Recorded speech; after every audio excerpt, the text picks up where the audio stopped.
I'm back like a bad dream. Sorry. Again. Oh, you're kidding me. Kendall, you're killing me. My daughter-in-law is a stinker.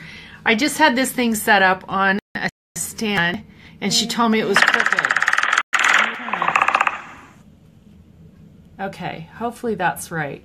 Okay, Kendall, be honest now. Is this crooked or is this straight? Because I'm having issues with doing this right. Kendall, you're watching, so what do you think? I have to answer questions. The reason I'm back is not because I have this. I'm actually going to turn it the other way. Sorry, everybody's getting dizzy. It really is sideways? Okay. Is it straight now? It was fine before I twisted it. Okay. Okay, here we go. The reason that I'm back is not like a bad dream. Is not because I feel the need. Okay, thanks, Kendall. Not because I feel the need to be online all the time videoing myself. This is not the most comfortable thing for me to do. But because I had several people, Karen being one of them, who wrote about the noir. I don't hate you, Kendall. I love you. Okay, she wrote about noir genres and actually brought up the question that I had answered in the original video that I had done. And so she's like, this is important stuff. And I had a few other people say, we want to hear it. We wanted the information. So I'm back solely to talk about characterization and writing and what I did. And so if you aren't interested in those things, just don't watch this. But if you are a writer or somebody that's interested in this, let me share with you the questions that came through this week. And I will help. Deanna, you should be doing these, Miss Writer Extraordinaire. Okay, let me find the questions. Okay, the question that I got, and I apologize because I have to look at my computer to get the screen, so I don't mean to look away from the camera. Another criticism I got from somebody, not only that when it's up and down like this, there's lines on either side, but also that I look down a lot. Well, I look down a lot because I'm researching, I'm looking at notes. Okay, so the question that I had was basically, who drives the story, and did you outline your story with characters in mind? So the answer to that is yes. I don't have the book with me. I actually did a huge notebook filled with outlines about my story. And I had each book outlined, and I had it, it looked like one of the ER protocols that you see on the wall when we would, when I worked there. It was like so detailed and just arrows and things going everywhere. If not this, then this. And I didn't follow it. I ended up throwing it away. And the reason I threw it away is because the story starts writing itself. So the question specifically about the characters is, yeah, the characters drove the story. When I would write the story and try and write a plot, it was okay because it was history. It was based on history, but the characters themselves actually get comfy in my chair. The characters themselves in the story are the ones that really have determined the direction the story goes. And I've heard other people say that the characters write their own stories, which I thought was kind of weird at first until I actually got into writing and saw that that's truly what happens. Okay, so yeah, so the outline went out the door. I did have to keep a compendium, though, because as I got into the third book, there are details from the first book that I couldn't remember. And especially, like the last book, which I'm in the middle of writing, there's so much detail, and I don't remember little things that were significant. So yes, I keep a compendium. Do I follow an outline? No, I don't. I should, maybe. Those of you who are technical, I don't. I think one of my big beefs that I have about writing is that there are so many quote-unquote experts out there who have written books, and they list all of these rules about what you have to do to write a story and what you don't. And my philosophy is just write it. There's ways to get around not being an organized writer, which I kind of think that's how I write. I tend to write ideas as they come to me. I'll be driving in the car and get the idea for oh, I don't know, a sentence or a dialogue or something, a scene, whatever, and I'll take that and write that down. That actually is how the very last scene in the book series came about. I wrote that 2 books ago. I was driving on the freeway. Some of you have heard this. Driving on the freeway on the 405, and it was at evening, and all of a sudden these words came to mind that were for a hanging in the 18th century. And I beelined off the freeway off the off-ramp. I think I just went into a gas station and sat down and wrote down everything that came to mind in my notebook, which I keep with me all the time. And I came home, typed it up, started typing the scene, and I was bawling. I'm bawling as I'm writing this. I haven't looked at it since I wrote it, however many years ago that was. And decided, after I was through having a meltdown, to go look up the research on a hanging for pirates, and found the words were verbatim of a hanging in the 18th century. And I honestly don't ever recall reading anything like that. Maybe I did and it just surfaced. I don't know. But anyway, I wrote that. So that scene, that chapter has been written years before the book ever came into being. And so that chaotic writing is a good way to go. I use it when I write screenplays, and I know a lot of screenwriters will do this too. They will take, I use 3x5 cards. Actually, they're bigger. They're 5x7 cards. And I'll write ideas or thoughts or different things on there, and then take those and spread them out on a table. I have a big whiteboard too that I use, and I'll sometimes put them up there, and I just look at them, look at the story, look at the direction it's going, and decide if that's going to work for me. And if it isn't, I start moving things around. And I learned that this was an okay thing to do from my writing partner, my screenwriting partner, Kevin Dutoit, who's freaking amazing. Kevin was a former editor for Spielberg, for DreamWorks.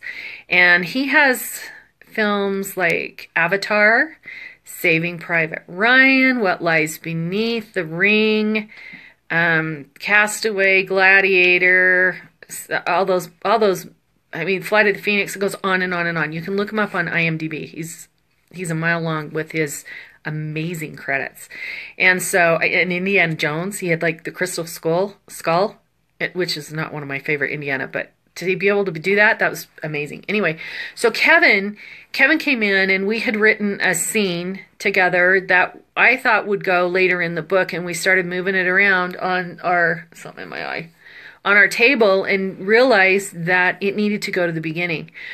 So that scene just got moved to the beginning of the script. And the script, of course, we did that with a lot of other scenes, but that was pretty significant because it wasn't at all how I envisioned Midnight Omen beginning. And that script, we finished it, printed it. It's now in the hands of some producers, and some are big producers. But anyway, it's won 4 Hollywood Awards and was nominated for a 5th. So Kevin knows his stuff. And being able to be that flexible with your writing, I think, makes the difference between being a good writer and being a fair writer. Not saying that I'm a good writer. He's the good writer. I'm the fair writer. Anyway, so don't be afraid to do that with your own stories. Even if you want to put ideas and thoughts, if you don't want to put them in a notebook, put them on a 3x5. I've done that with books too that have been a little bit hard for me to move forward with. So I put them on the 3x5s, move them around however I think the scenes should be, and then start writing from there. And it works really, really well. In fact, I'm going to talk about this very thing, in April at the League of Utah Writers conference that they're having April 8th in Salt Lake City. So hopefully maybe we're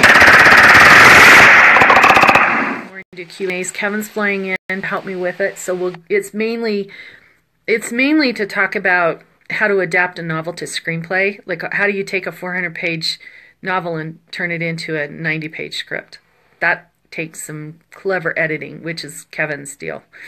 So anyway, no, I don't follow an outline. And as far as the characterization, which that's the second part of the question, I'm just looking at it on my online, is the characters. The characters, I don't really even sometimes have an idea of who they're going to be. For example, the one of the biggest characters that has come out in the series, and it wasn't planned this way, is Thomas Bourne. He's an actual pirate.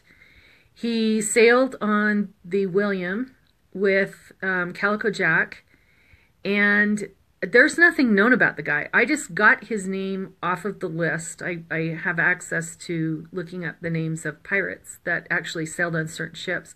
So he's a real guy. He sailed with Calico Jack.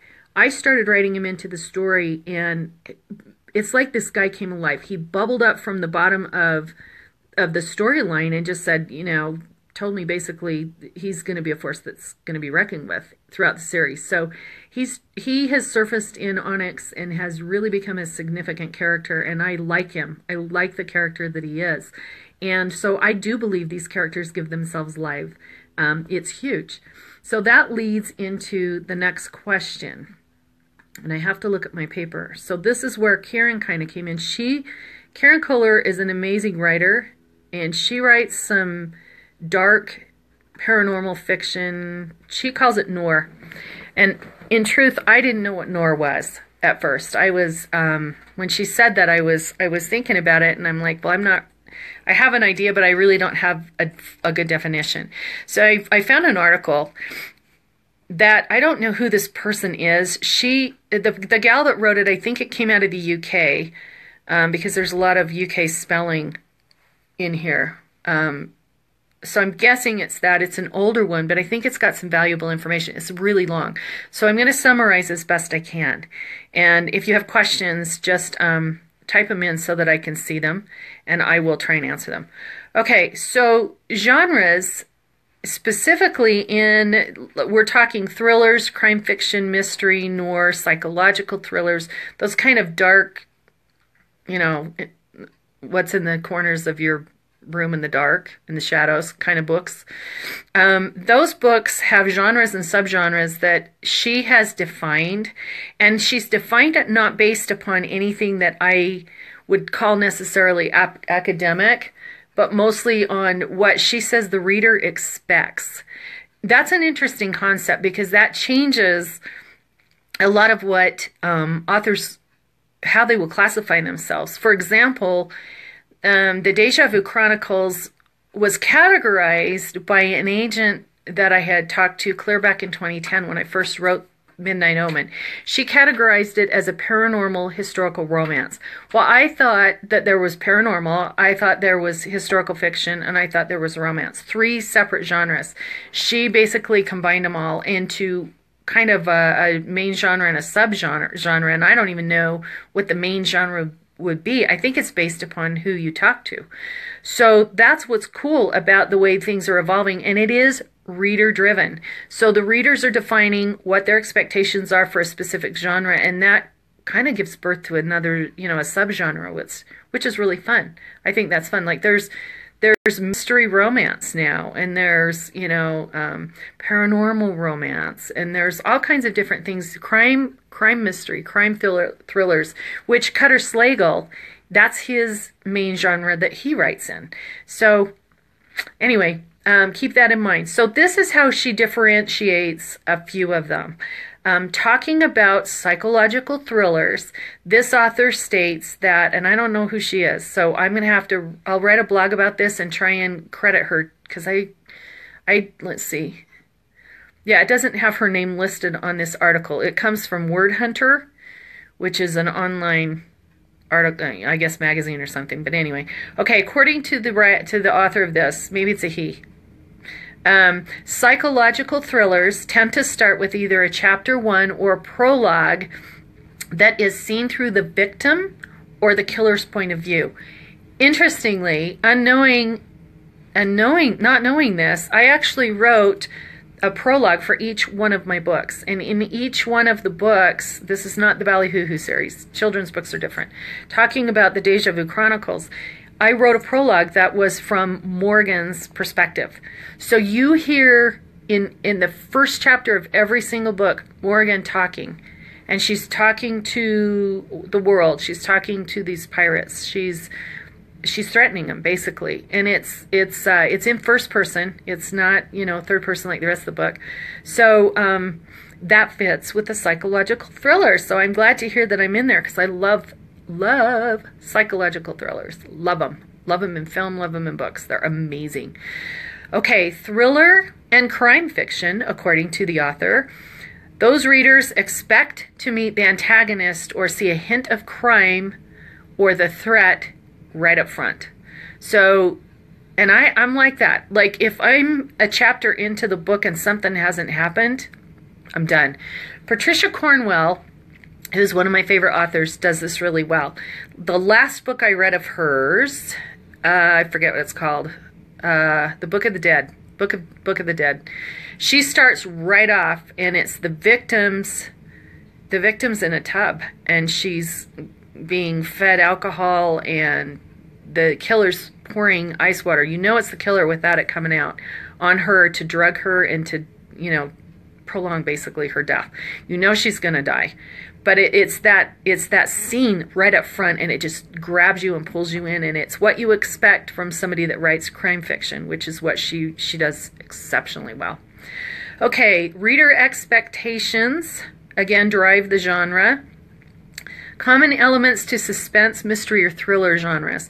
The protagonist must be proactive rather than reactive. He has to make stuff happen. So again, back to Patricia Cornwell's first chapter, the victim is sitting in the tub shivering, and she's intoxicated. She's not really aware of her surroundings. She could be drugged. She could be anything. Hit over the head. It doesn't matter. But what matters is well, actually, that's the protagonist. He's the antagonist. He's the bad guy. So the bad guy is actually proactive right now. She becomes the victim and she dies. But in the thriller genre, it's the other way. The protagonist has to be proactive rather than reactive. So like in Catherine's situation, she can't just sit back and be a victim of everything that the pirates do to her, or that the voodoo do to her, because if she does, suddenly you lose interest in the story. You got to have something to pull you in and make you committed to your protagonist, to your heroine, to your hero. So with Catherine, she has to grow, and that's true. That's what this says. With most good fiction, the hero needs to grow, needs to expand, needs to do something. So Catherine, in my stories, it's a story of survival. It's really not a pirate story. It's really a story of survival. The pirates and the Caribbean and all that other stuff, those are the backstories. And that is, that's the setting. When I wrote the books, I didn't anticipate that that's how it would be. Again, I didn't outline for her to be a survivor. But it ended up, she wrote her own story. Again, she told her story of survival and how her character grows. So that fits in with the thriller. So now I'm in paranormal and thriller. I think thriller's loose, because I don't think the Deja Vu Chronicles is too thriller-ish. But you never know. Okay, villains. Villains don't necessarily need to have other people with them. They operate completely alone. You see that a lot, and that's easily recognized why. But the villain must be equally matched with the hero. So whoever your bad guy is in your story, the hero has to be matched. I mean, the villain has to be matched to the hero. So if we were to define Archer, say, as her bad guy in the first two books, which kind of, that's the feeling you get, is he's the one that's coming after her. He's her nemesis. they need to be matched to one another. Like, she can't always be weak. And you can, as you read about her and as they have their sword fight, she gradually grows in strength until there comes a point where, you know, you're seeing him come after her and try and kill her, and Archer is still able to, or she's still able to defend herself against Archer. So that's a good thing, again, by accident, but that's what's happened. And then, of course, he's not the ultimate bad guy. The antagonist in the Deja Vu Chronicles may not be real clear in the first two books, but it comes out in the third and the last pretty clearly, hopefully. And hopefully, my heroine is matched with them. Okay, the thrillers. For thrillers, this article writer says the emphasis in a thriller is typically on the plot. So this raises kind of an interesting quandary. If I were to take Catherine out of the story, would the plot continue? Yeah, because the story really is about survival. It doesn't have to necessarily be her in there. It could be Seth. It could be Meryl. It could be anybody. I could put them in there. I love Catherine, so I'm glad she's the one. But the plot can survive without her specifically. Now, there are stories where plots don't survive. And there are, for example, honestly, I don't know, and gosh, again, Harry Potter people don't hate me, but I really question that Harry Potter, if you were to pull him out of the plot, would that still survive? Possibly, but I mean, really, the whole thing is about this kid. That's the story. So that kind of changes what it's about. So a thriller needs to have a plot that drives the story and that drives what it's doing. The villain is actually the one that they say drives the story along the plot, that she says. I got to think about that one. I'm not really sure, but basically it'll be, back and forth between the hero and the villain, back and forth, share the plot, share the limelight, and that's kind of what moves the story along. A major crime has not been committed. It's yet to be committed. Thrillers typically deal with life and death situations. So it's not just somebody that needs to get to Boston from Los Angeles, and all of the obstacles they cross. This is something that's life and death. This is somebody that's, the hero's facing their annihilation, their destruction. If you read the back cover blurbs, you actually get that. So the little summary on the back of books will give you an idea of whether that is. So in a thriller, it's life and death. And the crime is not, sometimes it's like you have to have something initially, but like the biggie hasn't yet happened. So you kind of have to get through a lot of what goes on to drive the story. And at the end, here comes the big crime. It's kind of the very last whodunit. That's kind of where it gets revealed. Contrary to whodunit stories, thriller readers are often one step ahead of the main character. So if you're able to anticipate what's going on in the story and how it's going to end, you probably are in a thriller. M. Night Shyamalan's stories, I think, are classic psychological and classic thrillers because there's always a twist at the end. I think he's brilliant. I really like him. A lot of people don't, but I really like his stories. And you think you know how it's going to end, and he always throws some little twist in there when he writes it. So it's fun to watch that, and you kind of guess, and you're always like one step ahead, but you don't always know what's going to happen at the end. So I think that's a good example of that. I don't know. If anybody has any other suggestions, type it in because I think that really helps. Hi, Mike. Mike's a good buddy. Okay, let me go down here a little farther for definitions. The climax of the story in a thriller has a ticking time bomb resolve. It's just in the nick of time.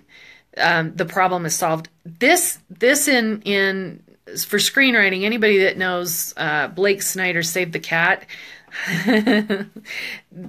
will recognize this is like the all is lost moment. Everything's almost over and you think the hero, like he solved the problem, saved the day. Harry Potter's a perfect example again. They've had the big battle, everything's over, you think it's about done, and then there's that last scene with Harry Potter on the edge of the precipice of the school, and it's just he and Voldemort, and they go over the side together, and you think it's done. Like, okay, he's dead. If you haven't read the books, that's what you think. So you think he's done. You think Voldemort's done. They've led up to this. The only way that hero can save the day is he has to sacrifice himself, and Voldemort has to die too, right? Okay, so you think it's over, and then what happens? Oh yeah, here comes Neville, and Neville does something that saves everybody. I love Neville. He's my favorite guy in that whole series. He's the hero, in my opinion. But that's a whole nother blog. Okay, psychological thrillers. According to this writer, the conflict or the battle happens through the mind, the skills, and the wit of the main character. It's not a physical battle. So unlike Patricia Cornwell, where you have, you know, this killer out there killing people, and there's always, you know, there's the gunfight at the end, or there's, you know, they have this big battle at the end, usually with whoever the bad guy is in her books, and it's a physical fight. A psychological thriller, which is different than crime thriller like Patricia Cornwell, a psychological thriller, it's a mind thing. Like, you have to outsmart your bad guy. And it's, like, I was trying to think, like, Psycho is kind of that way. It's a movie. I don't know if it's a book. But Alfred Hitchcock, when he wrote that, he is the king of psychological thrillers, too, as well as, I guess you could call him horror. But when you think about Psycho, through the whole... I love that part, too. When you think about Psycho, like, here's this Norman Bates who's crazy. He's killing people. There's all this physical stuff going on, and there's victim after victim after victim after victim. He goes after his last victim, and, you know, of course, he gets thwarted. But the very last scene that Hitchcock has is Norman sitting in the police station talking to his mother, is talking to himself, right? Her, him, whatever. Anyway, he's lost it. He's gone. So he's now mother, and he's sitting there talking about how he'll never touch the fly that's on his, you know, that's landed on his lap. And I think that's classic of the battle, the conflict through the mind. So nobody ever wins the battle with Norman Bates's mind. He stays insane. He stays in our heads because the possibility that there are other Norman Bates out there that you can't recognize is always there. That's what makes that so powerful, I think. So anyway, that's an example of a psychological thriller. It's mind stuff. Mind stuff. There can be physical, but it's mind stuff. According to this writer, psychological thrillers often deal with common themes such as death. Norman did a great job with a knife. Reality, perception, identity, existence, or purpose. The thing that's interesting about, when I think about my characters, Catherine actually has to face all of those things. So she faces death. She faces her own reality. Like, is she real in the current situation, or is she real back in the 18th century, or both? What perception is actual? She sees a lot of hallucinations. She sees ghosts. You know, she's dealing with voodoo. Like, what is real? What perception is accurate? Her own identity is threatened, obviously. Is she going to exist, and does she have a purpose? And all of those things, I think, are in the Deja Vu Chronicles. And so the nice thing about looking at a psychological thriller through those eyes is it helps you look at, it's more than just a bad guy, he kills somebody or does something, and then he's caught by the police. That's crime fiction. Psychological thrillers gets deep. It gets into the mind, and it deals with purpose, and it deals with the character's existence. So it's a little bit deeper, and it messes with your head. If you read a really good psychological thriller, you can't let go of it for a long time. Okay, mystery. Mystery, according to this genre, according to this article writer, says that the hero drives the story. So unlike the psychological thrillers, where the plot is driving the story, in mystery, the hero drives the story. So I'm trying to think of an example of that. I should have one off the top of my head, but I'm going back to Patricia Cornwell again. Dan Brown's another one. Okay, Dan Brown. So whether or not you like Dan Brown, he has a very strong hero in his what is it, Angels and Demons, and I forget what the professor's name is. Oh shoot, someone type it. Okay, so if you remember, Professor Langdon, bam. Okay, so he's the hero that drives the stories for all of Dan Brown's books. If you pulled him out, you could probably still tell the story with a different hero in there, but the character would probably have to be the same, because that hero is what drives every story, which is why Dan Brown can take him into different scenarios all throughout Rome or Europe or wherever and tell his stories effectively. So that's a hero-driven story, and that's what's found in mystery. Agatha Christie, the Nancy Drew series, the Hardy Boys, all those are based on certain people, heroes solving the crime, solving the mystery. Suspense and mystery can often be invoked using atmosphere and setting. I brought up Jaws in the last episode, sideways, and I love this. I love Jaws. I love Jaws for a lot of reasons, but probably one of the biggest reasons is Spielberg's brilliance. And of course, Jaws is a book, so you can imagine everything that goes on. But when you look at the way Spielberg did Jaws, like the setting that makes it so freaking intense is the ocean, right? He had a mechanical shark that kept falling apart and was being disintegrated by the salt water. It wouldn't work half the time, and they were running out of time and budget. And so Steven Spielberg, in his brilliance, decided they put these, those big orange float buoy things that were supposed to surface Jaws from the water. Well, it didn't. Jaws was too strong for that, so he outpowered the humans. There's the mind thing. Outpowered the humans' ability to raise him from the bottom of the depths of the ocean and kill him. So he outsmarted the humans. But you don't know where the shark is. So by Spielberg using these buoys that would suddenly pop up whenever Jaws was there, that was amazing because you're in the same position as, Brody and as, anybody else that's on that boat, or the people that are out in the water. You don't know where the shark is. The only clue you have is a buoy that's floating on the top. You don't know if he's underneath. You don't know if he's behind or whatever. That setting sets up brilliantly the suspense. So that's a great example of that.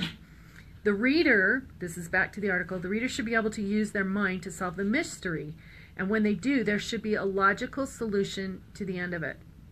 I think that goes we all like to do that when we read or watch movies anyway.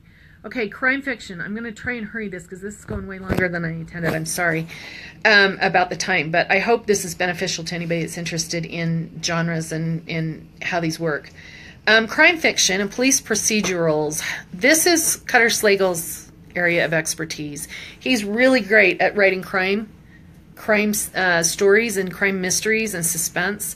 A crime, according to the article, a crime sits at the center of crime fiction. Crime thrillers normally center around violent criminal acts or serial acts. That's exactly what Cutter does. That's exactly what Patricia Cornwell does. As I said, the first scene in her Book of the Dead is this violent, horrific murder that takes place with this young girl who goes missing, this young tennis player. And so then from there, the plot goes on, and you're trying to figure out who did it. So Cutter does the same thing. The victims in a crime story is dependent upon the crime storyline. Okay, so you need to, as a writer, you need to show the reader. I'm reading this, so I apologize. It's not my own. The reader needs to be shown a little bit more about the victim, especially if the victim knows the attacker. And that's just kind of setting up the story. And that's also because it also helps to set up the suspects. Now, there needs to be, according to this writer, there needs to be a lot of suspects in a crime thriller. So you want to, and Cutter does this brilliantly. My husband, my daughter-in-law, they all read his book, The Next Victim. Actually, I think Mark read Till Death too, and he said the same thing. He would get through it and he'd be like, I know who the killer is. I know who the killer is. And Casey did the same thing. I know who did it. And then they get to the end, it's like, oh no, this guy did it. Oh no, it's this guy or this girl. And so they're going through the whole book trying to guess who done it. And what ends up happening is, of course, it's not who you expect. And I did the same thing when I read Cutter's books. I did the same thing. I try and figure out who did it, and I'm not one step ahead of the writer. And there are several suspects in his book, and of course it's never the one I guessed. So that's what makes a really good crime fiction. Okay, here's one I don't agree with that she put in there. In crime fiction, there needs to be stereotypes avoided in the police characterization. So if you're going to write about a policeman involved in a crime, solving a crime or whatever, you don't want to use the old emblazoned police detective who is divorced, stressed, and has turned to alcohol. I disagree with that because I think Patricia Cornwell, if you go back, what is his name? Is it Frank? I forget.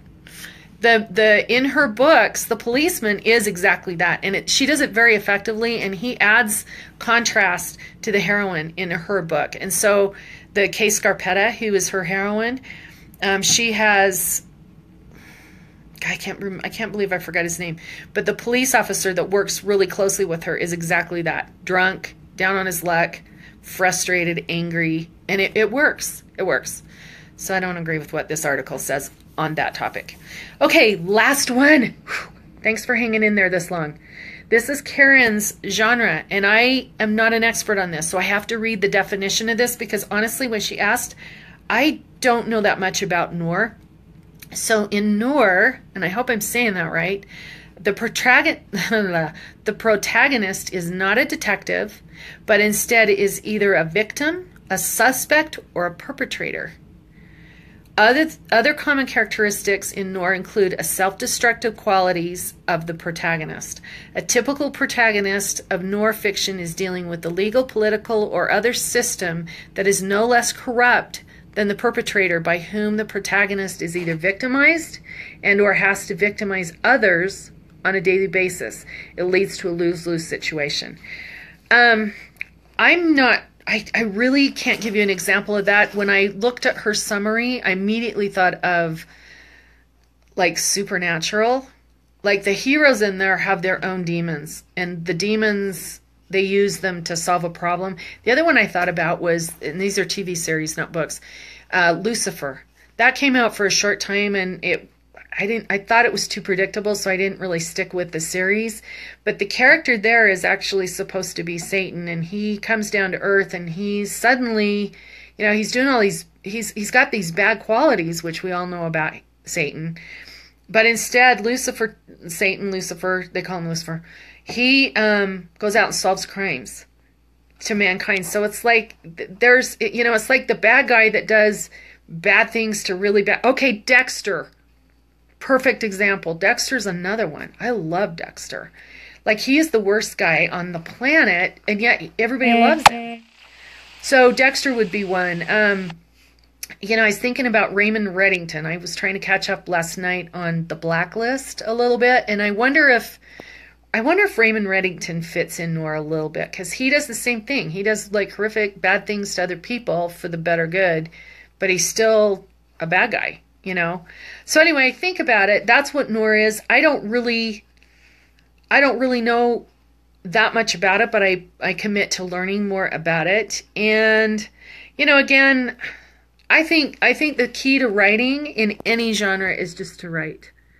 Get your ideas on stories. I mean, this is my unsolicited two-penny advice to anybody that's interested. Get your stories on paper. Get your ideas down on 5x3, 5x7s if you can't, or one sheet of paper, something, if you don't want to sit down and write a full story.